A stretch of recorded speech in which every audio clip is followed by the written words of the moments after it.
So, good morning, good afternoon, good evening kung anong oras nyo na napanood ang video na to. Sana'y nasa maayos tayong kalagayan lahat despite of the Typhoon Leon.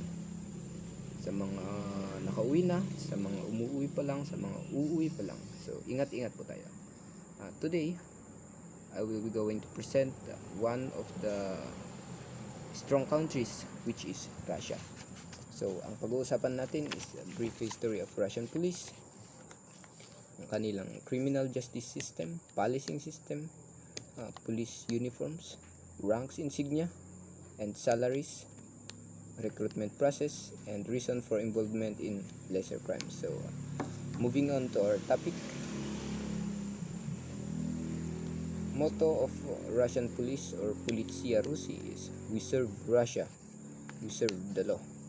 So, the police of Russia or Politsia Russi is the national law enforcement agency of Russia, operating under the Ministry of Internal Affairs from September 8, 1802.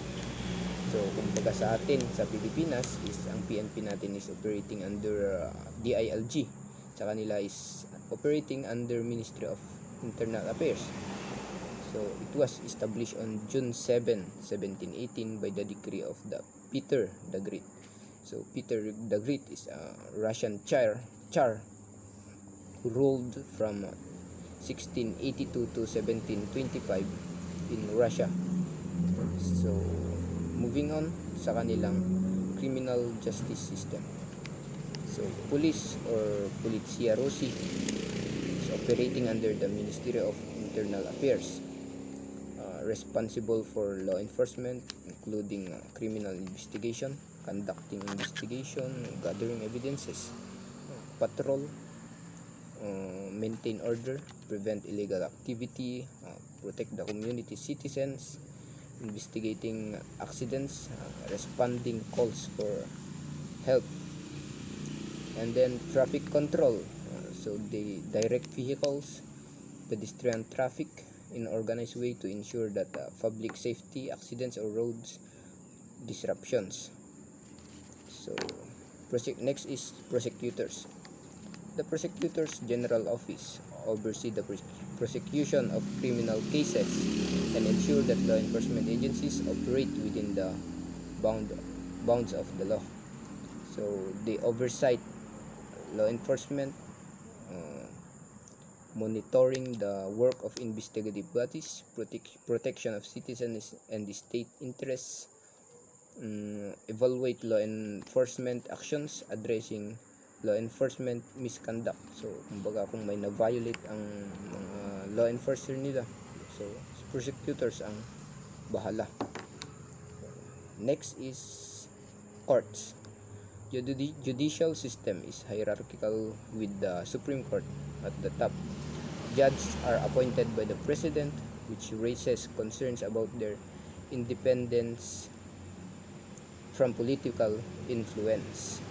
So, courts are responsible in interpreting and applying the law, resolving disputes, ensuring that individuals' rights are protected. Next is correction, the Federal Penitentiary Service.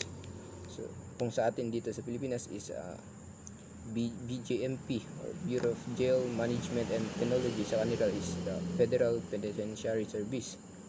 They manage the prison system, which includes a wide range of facilities from strict security prison to labor camps.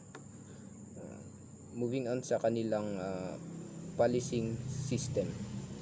So, first is the Ministry of Internal Affairs. The Ministry of Internal Affairs is the primary law enforcement agency in Russia. It is responsible for maintaining public order, enforcing laws, and investigating crimes. So next is the Federal Security Service. The Federal Security Service is a security agency responsible for counter-terrorism. So, from the word itself, counter-terrorism, the counter-terrorists. Example of terrorists in Russia are ISIS, jihadist groups, and so on. So counterintelligence, example of mga counterintelligence in Russia is the Okrahana. They fight political espionage or spy. Isa pang example of counterintelligence in Russia is the Smersh, to counter Nazi German infiltration of the Red Army. Next is the border security, to defend Russian national border, prevention of illegal crossing of the land and sea border by people and smugglers. So number 3 is the National Guard. The National Guard of Russia is paramilitary force responsible for protecting important government facilities and controlling public order during protests or other disturbance. So they are internal security, kumbaga. Number 4 is investigative committee.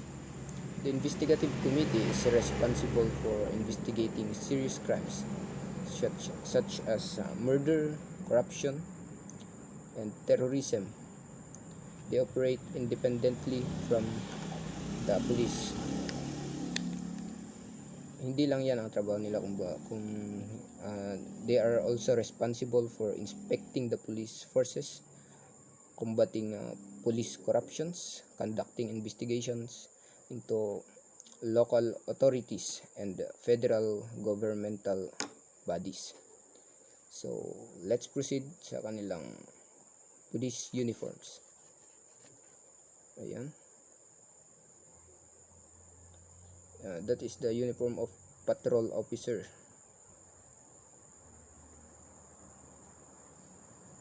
Sa detective naman yan, conducting investigation, gathering evidences. Security officer, yan, protecting high-ranking officials and government buildings. Next is the transport security. So ito naman sa mga railways, train stations. Their duties is to secure crime prevention and passenger safety. Yan, another example. So next is moving on to our next topic sa kanilang ranks, salaries, ranks insignia, I mean. So the lowest rank in Russian police is the police private. Kumbaga sa atin is equivalent in Philippines, PO1, patrolwoman.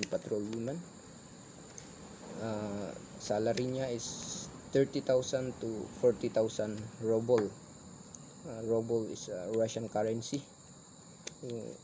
When translated into ang katumbas niya sa Philippine peso is 18,014 pesos and 97 centavos to 24,023 pesos and 37 centavos. Yan.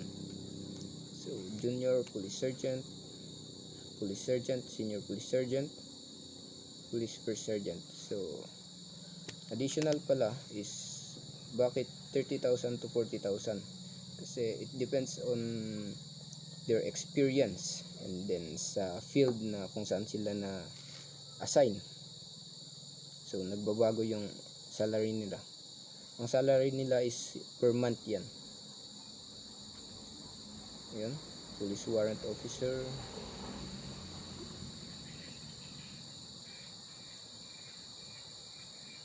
And then the highest rank in Russian police is the senior police general.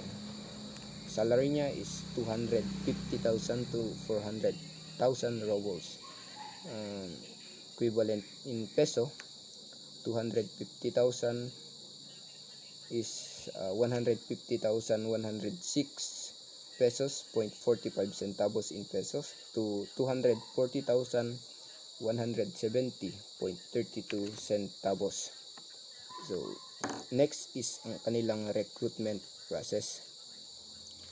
First is initial screening. So initial screening para to meet kumbaga yung mga requirements na kailangan.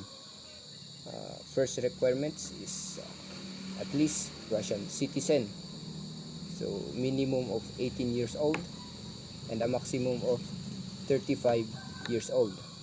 However, if the applicant have previously worked in law enforcement agency, ang maximum age limit is 50 years old. Next is the psychological evaluation. Candidates undergo psychological tests to assess their emotional stability, judgment, and ability to handle stress. So, yan. Next is the physical fitness. Applicants must pass physical fitness tests to demonstrate their ability to perform demanding duties of a police officer. Fourth is the background checks to verify candidates' criminal history, financial status, personal relationships, and so on. Number 5 is academic training. Selected candidates attends a police academy for intensive training in law, procedures, and tactical skills. So last is the field placement. Graduates from the academy are assigned to specific police units and begin their career as law enforcement officers. So next is reason for police involvement in lesser crimes. Number 1 is maintaining public order. Even minor offenses can disrupt public order and lead to more serious crime. So example ng mga minor offenses na yan is smoking in public places, drinking alcohol in public. Deterrence, enforcing the law even for minor offenses, serve as a deterrent to further criminal activity. Deterrent is an act of preventing a particular act or behavior from happening. Kumbaga, deterrence to prevent. Kumbaga. So number 3 is protecting vulnerable individuals. Police involvement may be necessary to protect victims of petty crimes or those who are vulnerable to exploitation. So example ng mga vulnerable individuals na nabibiktima is abuse, neglect, and exploitation. So, number 4, last is the building trust and respect. Consistent police presence and law enforcement build public trust and respect for the law. So, oo nga naman, kung baga, syempre, how do people respect a police? Kung yung police mismo is walang respeto sa mga tao. So, they need to respect people for them to respect also the police or para sumunod sa batas, parang ganun. So, ayan. Yan yung mga references ko. Then, bago mag-stop ang video nito, meron akong dito nakitang one of famous quote na nakita ko sa Facebook. Sabi niya dito, "Don't stop when you're tired, stop when you're done." This inspirational phrase encourage us to keep working towards our goals and dreams even when it gets difficult. It's trying to inspire us to stay working on things until the project is complete. So in simple words, kumbaga sa assignment, kung pinagawa sa atin, nahihirapan man tayong gawin, is kakayanin natin or gagawan natin ng paraan para magawa. And then yun, bago matulog. So that's all. Thank you so much for watching, and God bless us all.